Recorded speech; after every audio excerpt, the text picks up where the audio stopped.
and welcome to the channel. Leo here, and welcome to the next episode of the Hillbilly Files. Now today we are out on an extra special mission today, doing something that probably should be done. It deserves to be done. We're kind of doing sort of a military tribute today to a few, I should say, of our, fallen warriors, that sort of thing. If you can't honor and remember and make a memorial for someone who died for your freedom, I can't really think of who really would deserve, do any of us deserve it? If they don't, who does? But we are here today. I'm over here. I just found this spot. I went down to the office and got a map this time. And it's a big cemetery here. But anyway, I'm just going to sit down and I have a little story to tell you guys. But I think you'll enjoy this. I think you'll be inspired, a little bit humbled, and probably a whole bunch of other stuff as well. It's a very interesting story. Now, I'm just going to kind of sit down here and, out of the way. It's quiet here. And just sit down and, like I said, tell you guys a story. Now, today we are at Mountain View Memory Gardens in Huddy, Kentucky, visiting the grave of a young Marine whose story deserves to be remembered and told. His name was Private First Class William Eugene Null.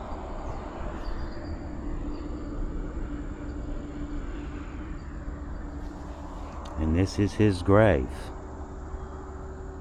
Now, William was born on February 25th in 1950 in Bluefield, West Virginia. His mother was Dorothy Virginia Null Smith. At just 17 years old, he enlisted in the United States Marine Corps on August 9th in 1967. After completing his basic training, he was sent to Vietnam, arriving on March 11th in 1968, where he was assigned to Headquarters Company, Battalion Headquarters, 1st Marine Division. By February of 1969, William had been serving in Vietnam for nearly a year. His unit was stationed at the Da Nang military complex in Quang Nam Province, one of the largest and most important Marine bases in all of South Vietnam. Although Battalion Headquarters was primarily responsible for supporting operations and defending the base itself, they frequently came under enemy attack. During the night of February 22nd and into the early morning hours of February 23rd of 1969, North Vietnamese Army and Viet Cong forces launched a major coordinated offensive against the Da Nang area.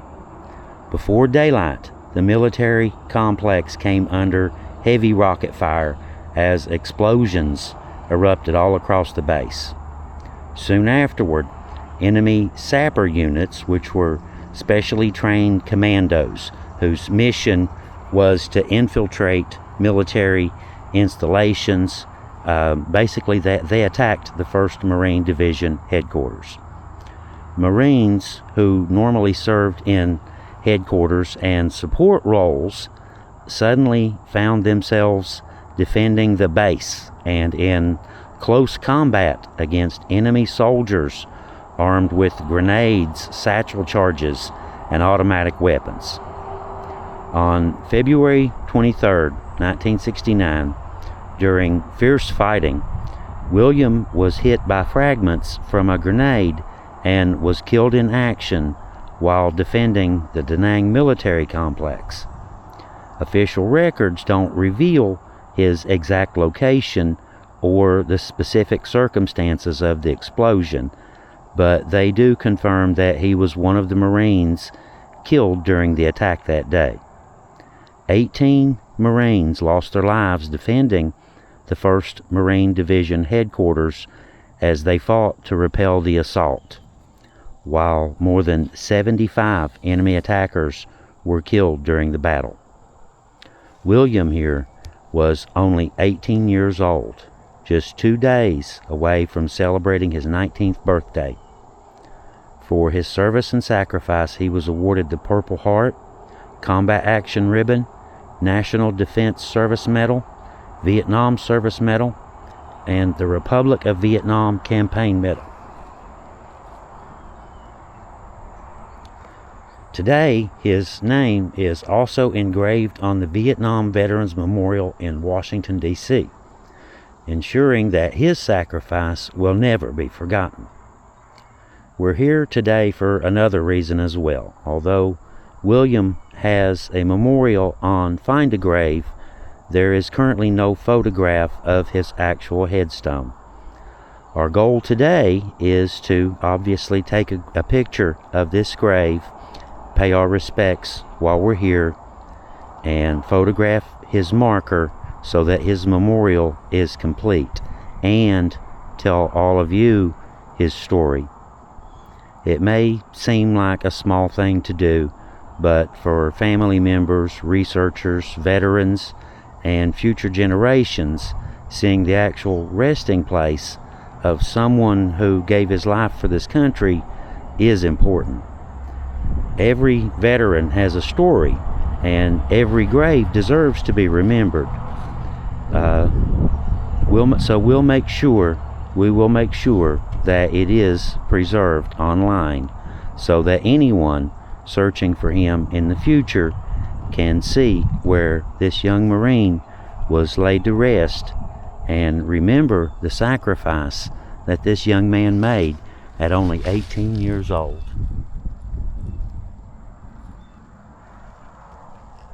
You know, you think you have your whole life to live, and a lot of people in this area, a lot of young people, you know, they had 2 options. You can go into the coal mines, or you can join the military. And that was the choice that he made. He just wanted a better life, but that's not what he wound up with, is it? But he still died. He still died honorably. And he has the medals to prove it too. Anyway, guys, like I said, I just wanted to bring you guys out here on this beautiful day, you know, beautiful weather and this beautiful place. You know, I know it's a cemetery, but I still think it's very pretty. And there's a lot of really cool people that I know buried here, so I know for a fact it's a really cool place. But anyway, thank you all for sitting down and hearing our little story for a moment and remembering William Eugene Null. Thank you all for coming. You guys have a really good day, and until the next time, till the next trip, till the next adventure, Leo out. Every stone's got a story on an Appalachian hill. Leo's climbing ridges